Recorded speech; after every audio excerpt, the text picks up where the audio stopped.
Okay, here we are with Ray Dalio, the one and only. Hi, David. Hi, it's great to have you, Ray. Thanks for Great doing to this. be here. Always enjoy speaking with you. So we all know Ray Dalio, obviously, is the founder of Bridgewater and is an esteemed author of books as well as LinkedIn posts that we all wait for. But he also now is starting something actually with Masterclass as the number one luminary investor. So congratulations. That's how they pitch it. Is it? Well, I think we'd all agree with that. So we have read your material and we have some sense of how you structure it, particularly in your most recent book. You've got 5 basic forces that explain a lot of economic history. You go back several hundred years and look at it. And I thought we might take some of those and apply them to the present day. And as I recall them, and you'll correct me, the first one has to do with money, credit, debt, the economy, right? And then internal conflicts within a country, external, and then forces of nature, which would be climate change probably today, and then technology. Start with the first one, the one that involves debt, credit, money, the economy, and apply it to the here and now. One of the big raging questions is, are long-term interest rates, and for this purpose I guess I mean really real interest rates, are they going to remain elevated? We're down at negative, we're now up above 1. Are they going to remain elevated in the out years as you see it, or do you think they'll come back down? There are camps in both directions at this point, and you look at the long term. Long term, where are we headed? Well, it's most important to me to not just answer questions like higher, lower, or whatever, but to try to explain the mechanics, the cause-effect relationships that are going on, right?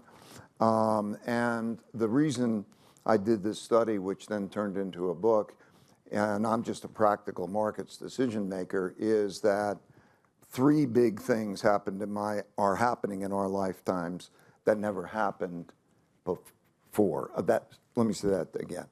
3 things that surprise us that haven't happened in our lifetimes, but happened many times through history, are the creation of an enormous amount of debt and debt monetization. The second is the internal conflict, the large wealth gaps and the internal conflict that makes the politics of populism and so on. And the third is the great power conflict, comparable powers, the United States and China, and the possibilities of war. But back to your question in terms of the mechanics, there are very basic, simple things.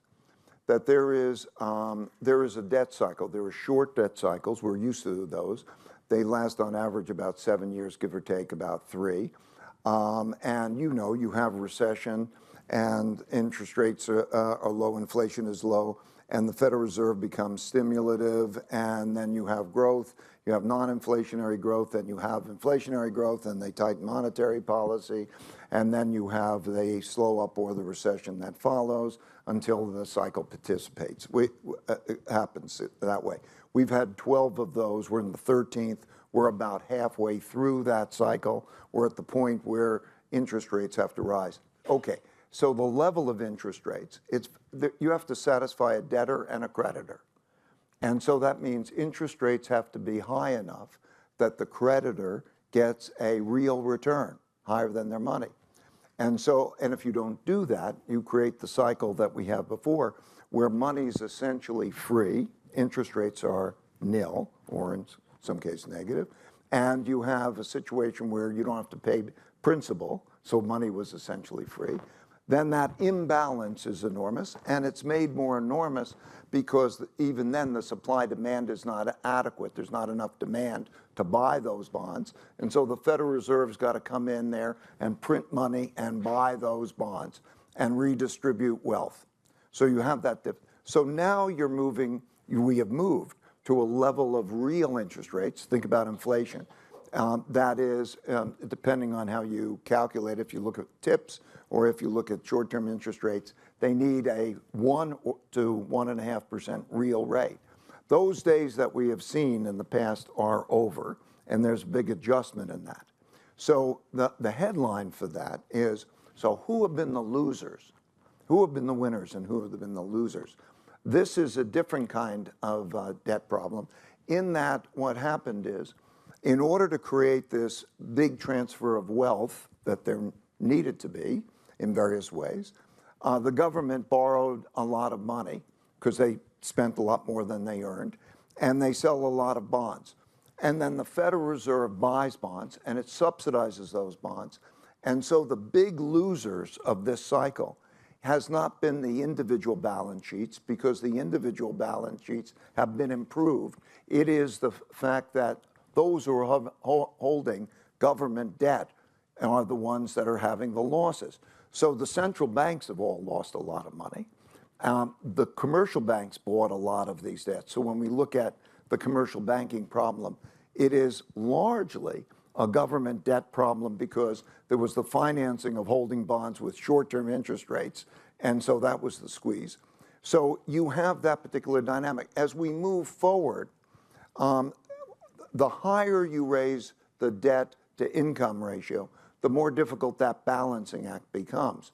And so we're seeing a trade-off now that interest rates have got to be high enough for the creditor, but not too high for the debtor. And so you're seeing now this adjustment in which you're having sort of a 1%-ish growth rate, not the household sector having a problem, but those who are holding the bonds and so on, they're having the problems. And so you're seeing growth come down with still an inflation issue. The inflation issue comes from two parts, really. First of all, if you spend a lot more than you earn, and you give a lot of money in credit, you're going to have an inflation. But it also comes from the supply-demand of bonds. So if you look at who's benefiting in this, the household sector, the workers, are benefiting. This isn't a classic recession in which the unemployment rate goes up, because the unemployment rate is remaining relatively good because there's wealth transfer, and you have, and they are also having higher wage gauges. And then you have the inefficiency of the global supply chains, which happens there. So what that means, I think, is that you have this stubbornly high inflation. We're not going to go down to our targets for a number of reasons. And then there has to be the real interest rates remaining high in that. And that creates a sort of stagflation kind of environment. So let's talk about that stubbornly high inflation. There are some who think that there are larger forces that may drive it back down. Demographics in particular, too much savings actually globally as the population ages. At the same time, reduction in productivity, less demand coming online. Some people argue, in fact, that we will have the inflation come back down on its own, and therefore the nominal rates, if you add your 1 to 1.5% on top of it for the real interest, they will come down. Do you disagree with that? Yes.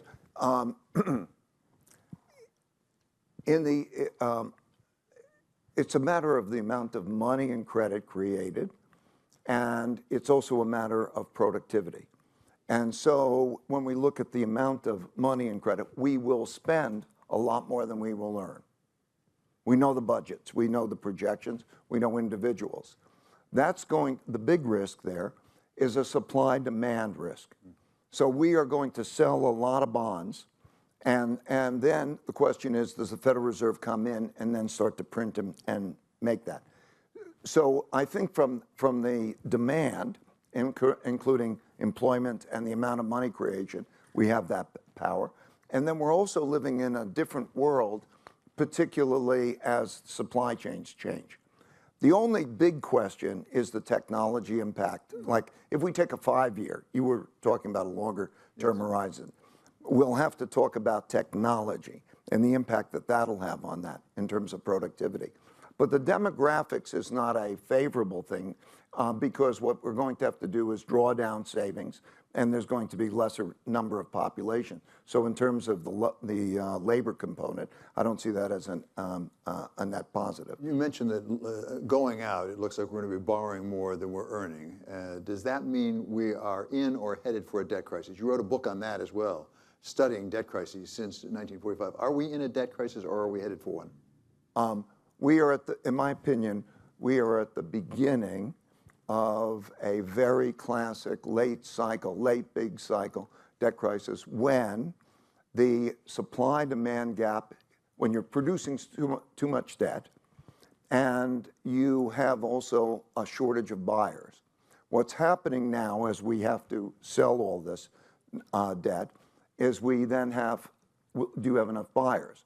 There are changes now in terms of the quantities in the world that are being held by large investors around the world that have lost money in these treasury bonds and so on. And then there are geopolitical changes which are having an effect. Some cases, some countries are worried about sanctions, and then there's this geopolitical shift. So when I look at the supply-demand issue, there's a supply-demand issue for that debt. There's a lot of debt. It has to be bought, has to have a high enough interest rate. So a crisis, that's, if we continue down this path in terms of what's likely over the next, 5 and 10 years, then you reach the point that balancing act becomes very difficult. How will we know? And is it really a function of not having enough buyers for the federal debt? Is there any evidence of that so far? We're right at the brink of starting to find out that. The amount of selling of government debt collapsed, right? We didn't issue government debt. And now we're going to issue a lot of government debt. And so when we look at the buyers, there appears to be a shortage, a significant shortage of the buyers for that government debt. But we're now at the brink of being able to see what that supply-demand picture looks like as we go over the next year and two. Given the challenges that we face, fiscal challenges that you describe, we need a political process that will help us get out of it. Do we have that? It goes to the second issue that you always deal with, which is internal conflict. Well, the things that you see happen over and over again when you look at history is when you have a financial not good situation, at the same time as you have large wealth gaps, you start to see the emergence of populism, and we see extremism in both of the political parties. Okay, we see that split. A populist is an individual or a leader or a political person who will win at all cost, that the rules of the game don't as much matter. And so we're in the January 6th type of incident and so on is very interesting. The political system in terms of primaries and the parties tends to create that sort of polarity. I think that it's very clear that there is only one good outcome, if we can, and that's a strong bipartisan middle, because either of the extremes is not going to be able to be dominant. The small right, or even the small left, and as a result, we're seeing a fragmentation. Geographically, you're seeing people move to different areas, not just because of taxes, but of differences in values and so on. And so you're seeing this separation. I think over the next 2 years, the real question is, can we have a strong bipartisan middle, or are we going to have that kind of fragmentation? We have three things aligning that are concerning. On this short-term debt cycle, I call it, the 7-year cycle, we're about halfway through. In other words, interest rates are now at a level that they're probably going to stay at, but they're probably not going to rise much from here, and there's tightness. And the consequences of that are going to be a weaker economy going forward. It doesn't have to be a big downturn because of the household sector, but it is a balance sheet kind of recession. And I think things are going to get worse in the economy. There's a financial issue at the same time as you have this internal conflict. So I think that's going to make for a risky situation, particularly then when we deal with the third major influence, which is this conflict, this geopolitical conflict in the world, particularly related to China, Russia, and the implications that has on supply chains, production, and the like. Well, let's go exactly there, because you know China very well. You've spent a lot of time there. You've invested there over the years. What do you make of the situation with the U.S. and China? You said some things that we really think we're heading in a bad direction right now. Right now, there are irreconcilable differences on a number of topics. Taiwan, Russia, reverse CFIUS, chips, and so on. They're kind of at the edge. And that there's an inability to talk. So there's quite a bit of brinksmanship. And we are also heading into a political year here in which there's going to be more pressure. Both sides are very worried about this. So I think you're going to see restraint. I don't think it's going to lead to a terrible situation in terms of, but it is leading, you're going to see restraint in a period of time where you're going to see more tensions. There's the Mike Gallagher's commission and so on, more pressure with chips and so on and so forth. I don't think that that's going to cross the line, but it is going to raise tensions. You will see also more attempts, Tony Blinken's going over, you'll see more attempts to try to smooth things out because both sides are afraid of where we are. In any case, while it'll be that kind of brinksmanship, most likely there's a building of self-sufficiency. In other words, efficiency was the game before. Everything was global. You produce it in wherever the cheapest place was, most cost effective, and we became very intertwined with each other. Now in this global world, there's the worry about being cut off in all sorts of things. And so you're having that dynamic play, a negative role in economics and inflation. In thinking about the U.S. relationship with China, which I think is probably the most important geopolitical economic relationship for the next generation, I would venture to say, many people have made much of the fact that China is going to overtake the United States in terms of the size of its economy, the strength of its economy. There are some questions about that now. Where are you on that question? And if, in fact, China is not as strong as we have thought it is, economically I'm talking about now, how does that affect the relationship? I think it's almost like splitting hairs. There are two great powers, and the difference of overtake. If you take purchasing power parity, the size of GDP, they have slightly overtaken us. If you take the other, who knows? The main thing is they're comparable powers in many ways, having strengths. They can do they have a lot of dependency with each other, and they can do a lot of harm. So the most important thing, I think, is how we take care of ourselves. Can we get strong? Can we raise productivity? Can we be politically and economically cohesive so that we can be effective and strong?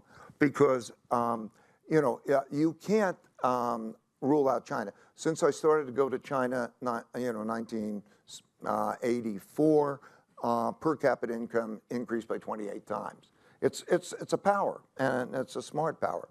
So it's going to be like that. No, there's not a winner or a loser. There are only either you're going to have both winners or you're going to have both losers. What is the route for the United States to come to a functioning relationship economically with China? Because that seems to be what people are grasping for. I mean, you could say going back to 2000 and the WTO, that was part of the theory, that China would become more like the United States, more like the West. That didn't quite work out that way. And now I think we're not quite sure how to deal with them. What is the way to have a relationship that we're going to have different systems? We're not going to agree on everything by any means, but we can really work with each other in a constructive way for the globe. Fear. I have a saying, if you worry, you don't have to worry. And if you don't worry, you need to worry. Because if you worry, you will make sure that the thing you're worrying about doesn't happen. And right now, they're at the brink. And so the understanding of where the red lines are, and just like the Soviet Union, mutually assured destruction was the means by which we got through that. That notion of pushing each other will be just do not cross certain red lines. Chips are oil. In World War II, the United States shut off, embargoed Japanese oil, and they froze their assets, sanctions their bonds. It could be very analogous with chips and with bonds. There's worried about sanctions. Those kinds of there's a limit to being strong and then there's that issue. So I think restraint on both parties is going to be of paramount importance. One of the things that people hope for, I would say, is some cooperation, fundamental cooperation between China and the United States when it comes to climate, to try to deal with climate issues. Your fourth element, as I recall, was acts of nature and climate. What can we do with China? And by the way, going back to your point that first we have to start with our being strong, what we should be doing on our own about climate. There'll be probably, I would expect, some superficial cosmetic attempts at cooperation on climate. The other more contentious issues will remain simultaneously. And yes, the climate issue was very interesting. When I did this study motivated by the first three of the last 500 years, I saw that acts of nature, droughts, floods, and pandemics, toppled more civilizations, caused more deaths than any of the things I mentioned before. And so climate is certainly an issue, and we're going to see, it's not like we're going to have great surprises, though great technologies are coming, but the worst is still ahead of us. I think you know enough about that to say that this is not an easy or inexpensive problem to handle. Fortunately, there have been great advances in many sorts of technology, but it's a long and expensive way to go. It would not be easy or inexpensive if we all agreed on how to handle it. To some extent, this gets me back to your second issue, which is internal conflict. Because right now we see, for example, how many, 17 states, something like that, are adopting legislation to restrict their pension plans for making investments based on ESG. Can we address climate as a nation? Put aside China and the rest of the world. Can we address it as a nation when we have that kind of division, political division, over even addressing the question of climate? Right. I mean, I'm not optimistic, particularly because it's also very expensive. And so what do you do when there's so many expenses? There's the climate issue. There's the social issues, education, poverty, and school districts. My wife works in some of the, to help out in some of the worst school districts. I'll give you an example. In Connecticut, which is always 1, 2, or 3 richest states in the country, 22% of the high school students are either dropped out of high school or have absentee rates of greater than 25% and are failing classes. And there's poverty in all these. So we have so many necessities, expenditures, and problems that we cannot agree on how to handle those problems. So there's a climate component to it, but there's a bigger, more fundamental component, which is why, I mean, I'm curious, and I hope that we will see a strong bipartisan middle beat the extremes in the political situation, because it is difficult. Let's try to end on a hopeful note here and get to your fifth issue, which is technology or invention. You mentioned it earlier. I mean, you founded Bridgewater, and from everything I've read about Bridgewater, I mean, you put a great emphasis on the systems involved, the mechanics involved, the engine. It seems to me, without knowing about it, having done this for 25 years or so, that AI might apply to that fairly easily. Is that your sense? Where are we going with artificial intelligence? Yeah, I'm so excited because, as you say, for 25 years, I would always write down my investment principles, all my principles, and then I would convert them to algorithms, which became decision rules, which became systems, and everything would run, and they would, like setting up a computer chess game, it would play, I would play next to it, and we would then reconcile differences and we would learn together. Now what's happening with generative AI is that one can take all of that knowledge and have it there, and then go beyond that, to have it as a partner, a thought partner, because the intelligence has capacities that the human mind doesn't have. We don't, the ability to process so much and everything at the same time. So I'm extremely excited. I think that this is the greatest revolution, bigger than the internet revolution. But like technology, it really depends. The problem isn't with the technology. The problem is with the people who use the technology. Will that technology be used to raise humanity's living standards, or will that be used for war, in a sense, for hurting each other? And so, but any way we're going to cut it, if you take those 5, we're going to go through a time warp. If we take the next 5 to 10 years, in the next 5 to 10 years, it's like going to go through a time warp. We're going to come out the other side, and you're going to see a very completely different world. I'm going to take that as hopeful. Okay, Ray Dalio, thank you so much. He's a luminary investor, but also he's the founder of Bridgewater. Yeah, thank you. Thanks a lot.